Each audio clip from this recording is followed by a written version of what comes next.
Kontento rin ang isang political analyst sa naging State of the Nation address ni Pangulong Ferdinand R. Marcos Jr.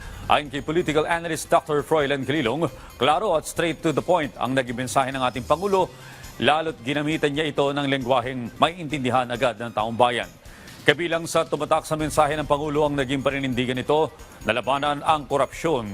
Kaugnay naman sa nabanggit ng Pangulo na the Philippines is a friend to all and an enemy to none. Sinabi ni Calilong na klaro at definite ang tinatahak ng Pilipinas pagdating sa foreign policy. At malinaw niya rito na bagamat maganda ang relasyon ng bansa sa Estados Unidos, hindi naman niya nangangahulugan ito na kinakalimutan na natin ang bilateral at multilateral relationships sa ibang bansa.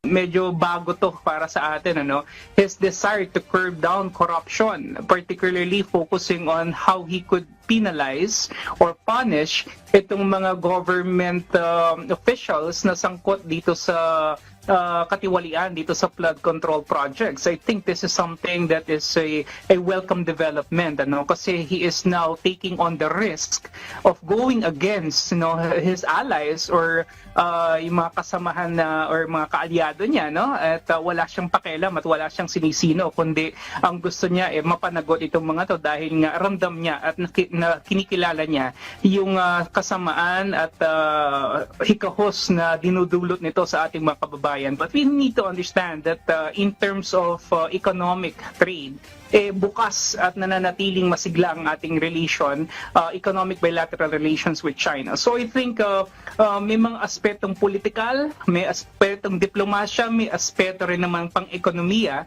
na tinatahak ng ating Pangulo with regards to our foreign policy. And I think the slogan that we are a friend to all and an enemy to none is not just a mere rhetoric, pero talagang naisa sa katuparan at nagagawa natin sa ngayon.